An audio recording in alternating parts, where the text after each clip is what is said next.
did the Tigers get it right? Al Avila is under a lot of pressure to get things right with his team in the middle of a rebuild. I don't know if you'd say in the middle, but I would say more in the embryonic stages of the rebuild. This is like year 2 of them trying to change things up and become more competitive. Had some assets to deal with at the deadline, to be sure. There were 3 main assets that could have been dealt. Shane Greene, the closer, Nick Castellanos, the outfielder, and Matthew Boyd, the starting pitcher. Boyd was the one that I think we all knew going into it may not have been traded because he is under team control for several more years, and they don't have to move him now. A lot of thought is that he'll get moved in the offseason.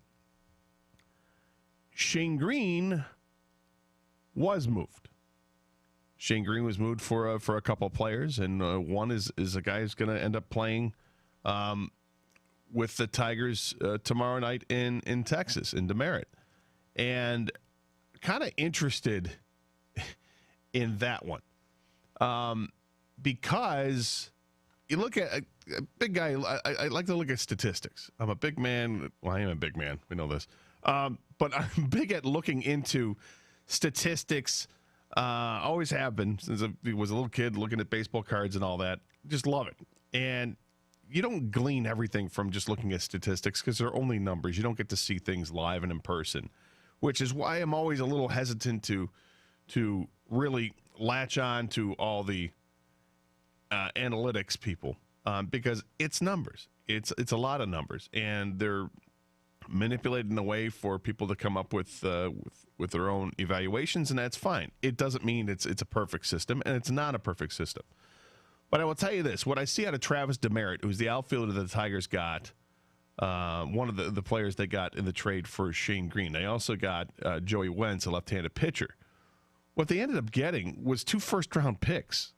Now, for Wentz, he was a first-round pick by Atlanta in 2016, a compensation pick. Demerit was a first-round pick, number 30 overall, by the Texas Rangers back in 2013. He was a high school kid.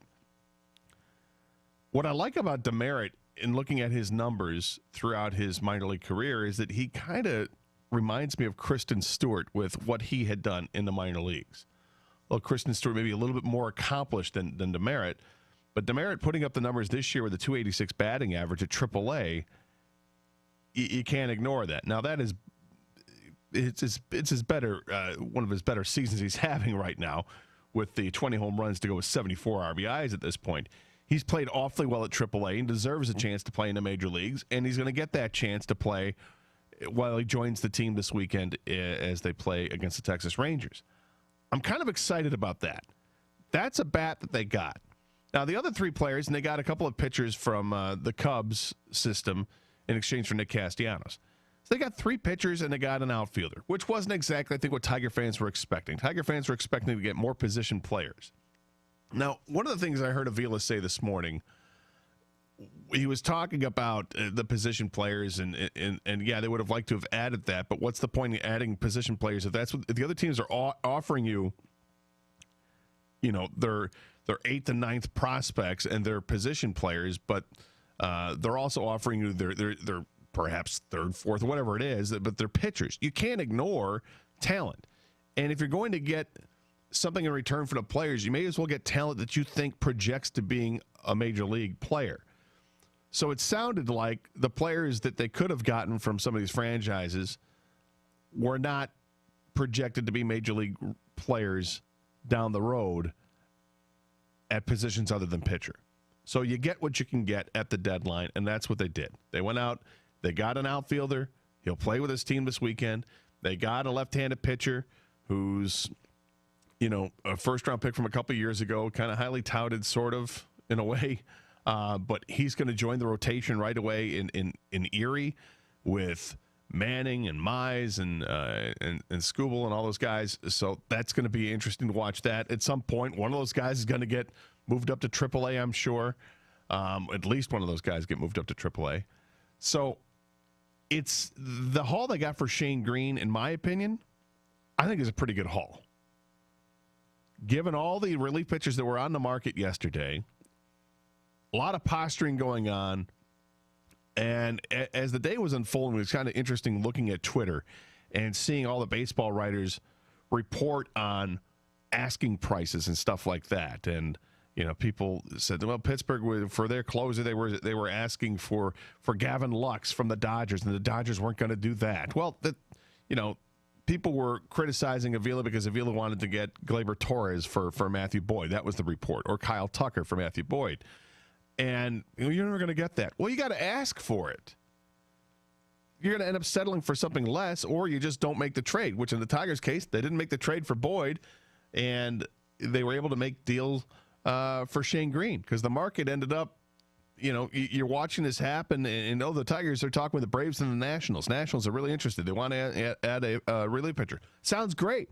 And I'm scouring the minor league system to see who Washington has, and they've got a couple of really good players. And then the report was, maybe Carter Kieboom, the phenom shortstop they have in their system, he could be the guy. No, he's not going to be the guy.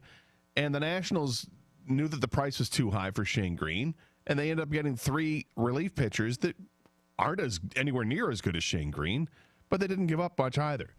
So you have to look at what's available, and I think we often forget that. What's the offer? What's another team willing to part with? Some teams get more creative with it, and you could argue that maybe the Tigers didn't get creative enough because it didn't include anybody else in these trades. It wasn't Nick Castellanos and a prospect. It wasn't Shane Greene and a prospect. It was just those players in return for prospects. But I understand people are upset. You may be upset about it. 248-539-9797 is the telephone number. You can take a text at 97136. Express your opinion that way. You can follow us at Twitter at Doug and Gator 971. I want to hear from you. I want to hear what you think of the trade deadline and the haul, the players that Al Avila got back in return for Castellanos and Shane Greene. And are you sad to see those guys leave? Are you happy to see those guys leave? Are you okay with the position the Tigers are in right now? I know some people are still bitter and don't think the Tigers should be in a rebuild.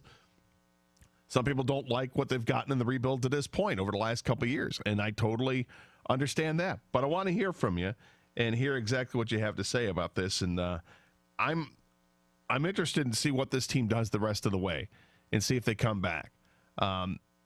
The way things unfolded yesterday, Nick Castellanos is like in the on-deck circle and gets pulled from the game. Trade happens before 4 o'clock, but it doesn't officially happen until afterwards, and right before game time, they had to get him out of there, which was interesting to hear that unfold on the radio yesterday, as I did. Dan Dickerson actually had a pause as they're getting ready to start the game because there was the audio in the press box of the PA announcer telling everybody that Nick Castellanos has been scratched from the lineup. So that was interesting nonetheless. 248-539-9797. This is 97.1, The Ticket.